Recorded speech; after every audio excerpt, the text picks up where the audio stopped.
Imaginez-vous en train d'épouser une belle femme et devoir la partager avec vos frères. Très étrange, n'est-ce pas? Mais si je vous disais que cela est courant dans certaines communautés népalaises, me croiriez-vous? Dans la vidéo d'aujourd'hui, nous allons explorer 13 faits surprenants et choquants sur le Népal. Alors, préparez-vous pour une aventure remplie de curiosités fascinantes et de traditions étonnantes qui ne manqueront pas de vous surprendre. Mais avant de commencer, laissez un like et abonnez-vous à la chaîne. Cela ne coûte rien et me motive à continuer à vous proposer du contenu incroyable. Numéro 1. Situé en Asie du Sud, le Népal est un pays enclavé, bordé au nord par la Chine à travers la région autonome du Tibet, et au sud, à l'est et à l'ouest par l'Inde.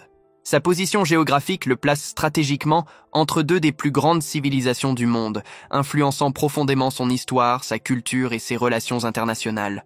Le pays abrite 8 des 10 plus hauts sommets de la planète, dont l'Everest, le point culminant de la Terre.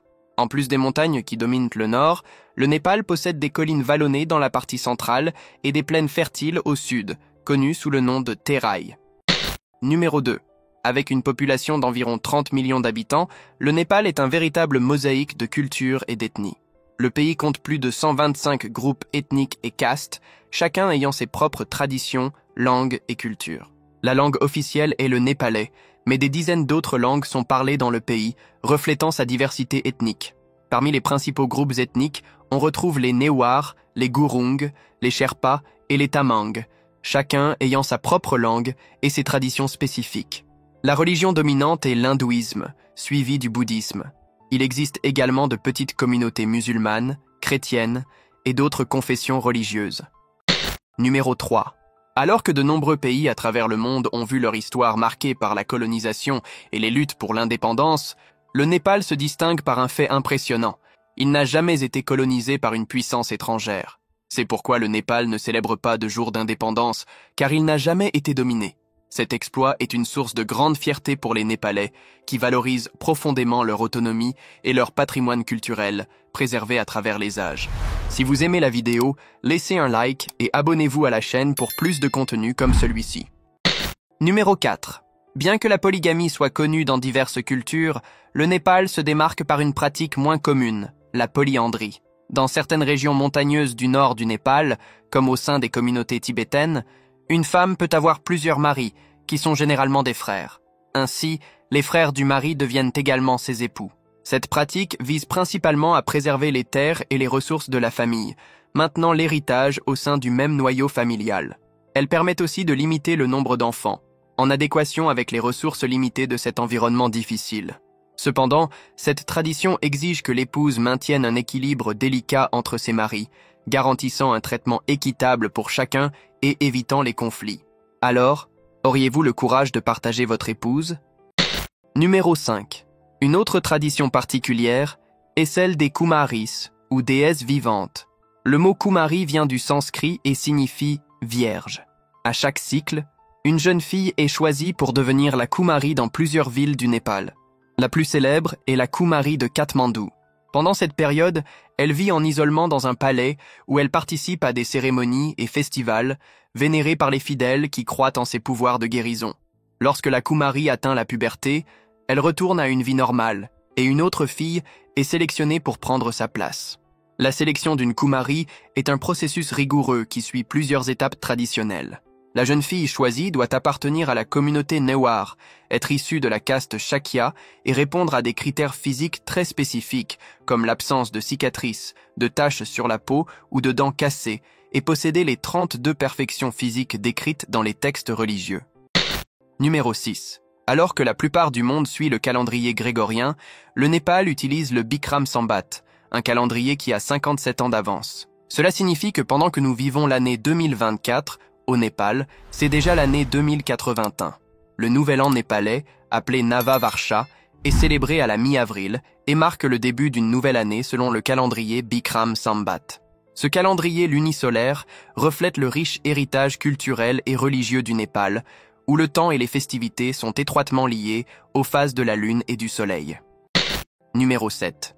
L'un des festivals les plus uniques du Népal est le Gai Jatra, qui célèbre à la fois la vie et la mort avec un mélange d'humour et de respect.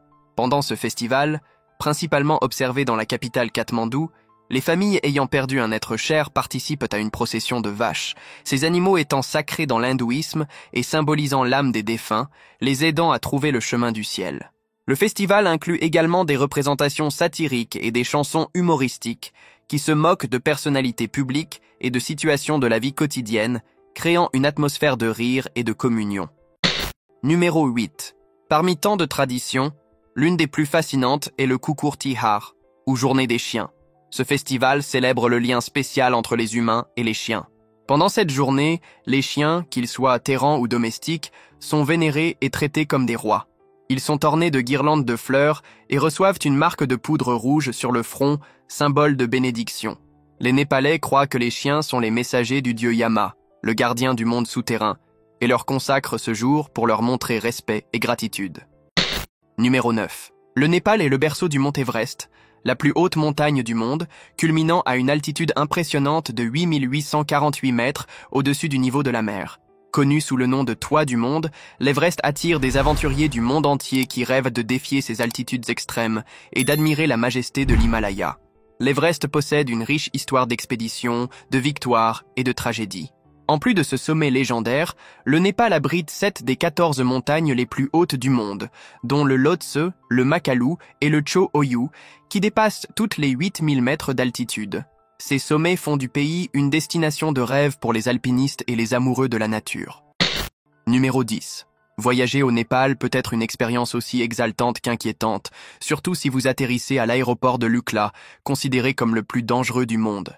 Situé sur une falaise dans l'Himalaya, cet aéroport est la porte d'entrée pour ceux qui souhaitent escalader l'Everest. Sa piste courte, les conditions météorologiques imprévisibles et le relief montagneux environnant rendent les atterrissages et les décollages extrêmement périlleux. Malgré le haut niveau de risque, de nombreux aventuriers téméraires acceptent de prendre l'avion pour Lukla, motivés par le désir de conquérir l'Everest.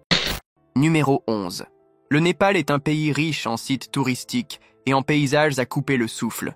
Le parc national de Chitwan, classé au patrimoine mondial de l'UNESCO, est une destination incontournable pour les amateurs de nature et de faune sauvage. Ce parc abrite des rhinocéros unicornes, des tigres du Bengale, des éléphants et une grande variété d'oiseaux. Un autre site d'exception est Pokhara, souvent surnommé la porte de l'Himalaya, et considéré comme l'une des destinations touristiques les plus populaires du Népal. Avec le magnifique lac Fewa reflétant les montagnes Annapurna en arrière-plan, Pokhara offre une expérience paisible et pittoresque. C'est aussi un point de départ pour les randonnées les plus célèbres, comme le circuit des Annapurna. La vallée de Katmandou est également un trésor de patrimoine, abritant 7 sites classés à l'UNESCO, dont la place d'Urbar de Katmandou, Swayambunat, aussi connue sous le nom de Temple des singes, et Boudhanath, l'une des plus grandes stupas bouddhistes du monde. Ces sites sont renommés pour leur architecture complexe et leur importance religieuse, avec des temples et des palais datant de plusieurs siècles. Numéro 12. Lumbini, une petite ville du Népal, est vénérée comme le lieu de naissance de Siddhartha Gautama, plus connu sous le nom de Bouddha. Ce site sacré attire des milliers de pèlerins et de touristes du monde entier qui viennent y chercher la paix spirituelle et rendre hommage aux fondateurs du bouddhisme. Lumbini est classé au patrimoine mondial de l'UNESCO et abrite une série de temples, monastères et monuments construits par différents pays bouddhistes. L'atmosphère de tranquillité et de spiritualité qui règne à Lumbini offre une expérience profondément inspirante pour tous ceux qui la visitent. Numéro 13. L'une des pratiques les plus controversées et difficiles du Népal est le Chaupadi, une coutume qui impose l'isolement des femmes pendant leur menstruation. Selon cette tradition, les femmes sont considérées comme impures durant leur cycle menstruel et sont contraintes de vivre dans des cabanes ou des abris éloignés de leur maison. Ce rituel, bien que désormais interdit par la loi, persiste encore dans certaines régions rurales, illustrant les défis auxquels sont confrontées les femmes népalaises dans une société où les traditions anciennes restent profondément ancrées. Ce ne sont là que quelques-uns des faits les plus surprenants sur le Népal. Pour éviter que la vidéo ne soit trop longue, je vais m'arrêter ici. Si vous avez aimé, dites-moi en commentaire si vous souhaitez une deuxième partie et partagez ce qui vous a le plus marqué. Si vous êtes arrivé jusqu'à la fin de cette vidéo, laissez un like et abonnez-vous à la chaîne. Cela m'encourage à continuer à vous apporter plus de contenu. À la prochaine vidéo.